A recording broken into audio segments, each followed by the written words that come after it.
नमस्कार,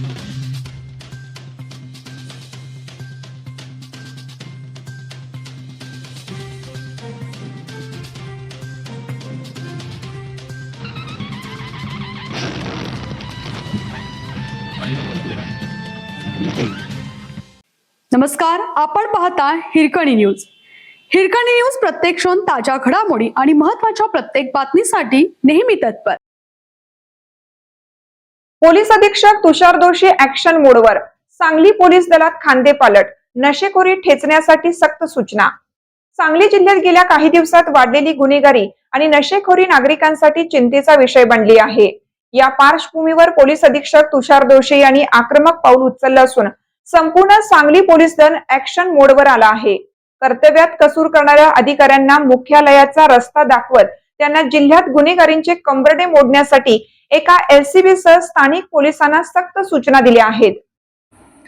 पोलीस अधीक्षक दोषी यांनी कारवाईची सुरुवात स्वतःच्याच खात्यातील निष्क्रियता आणि दिरंगाई झटकण्यापासून केली आहे. त्यांनी घेतलेल्या काही धाडसी निर्णयांमुळे पोलीस वर्तुळात प्रचंड खळबळ उडाली आहे. संजयनगर पोलीस ठाण्याच्या हद्दीत गुन्हेगारीच्या घटनांवर नियंत्रण मिळवण्यात अपयश आणि स्थानिक लोकप्रतिनिधींच्या आरोपानंतर तेथील पोलीस निरीक्षकांची तडकाफडकी बदली करण्यात आली आहे. मिरज ग्रामीण पोलीस ठाण्यातील निरीक्षकांकडून एका महत्त्वाच्या गुन्ह्यांचे दोषारोपपत्र न्यायालयात वेळेत दाखल न झाल्याने त्यांनाही थेट निमंत्रण कक्षात संलग्न करण्याचे आदेश दिले होते. संपूर्ण जिल्ह्यातील कायदा व सुव्यवस्था मजबूत करण्यासाठी आणि कार्यक्षम अधिकाऱ्यांना योग्य ठिकाणी जबाबदारी देण्यासाठी पोलीस दलात मोठे फेरबदल केले जात आहेत.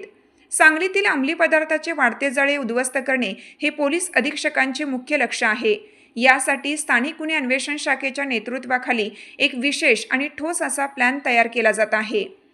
अधीक्षक दोषी यांनी आपल्या कारवाईतून स्पष्ट संकेत दिले आहेत की गुन्हेगारी आणि नशेखोरीच्या बाबतीत सांगली पोलीस झिरो टॉलरन्स धोरण राबवणार आहे. गुन्हेगारांना पाठीशी घालणारे किंवा कामात हलगर्जीपणा करणाऱ्या पोलिसांची गय केली जाणार नाही. हा संदेश थेट तळागाळातील कर्मचाऱ्यांपर्यंत पोहोचवला आहे. जिल्ह्यातील गुन्हेगारी आणि नशेखोरीचे जाळे पूर्णपणे समूळ नष्ट होईल असा चंग आता पोलिसांनी बांधला आहे.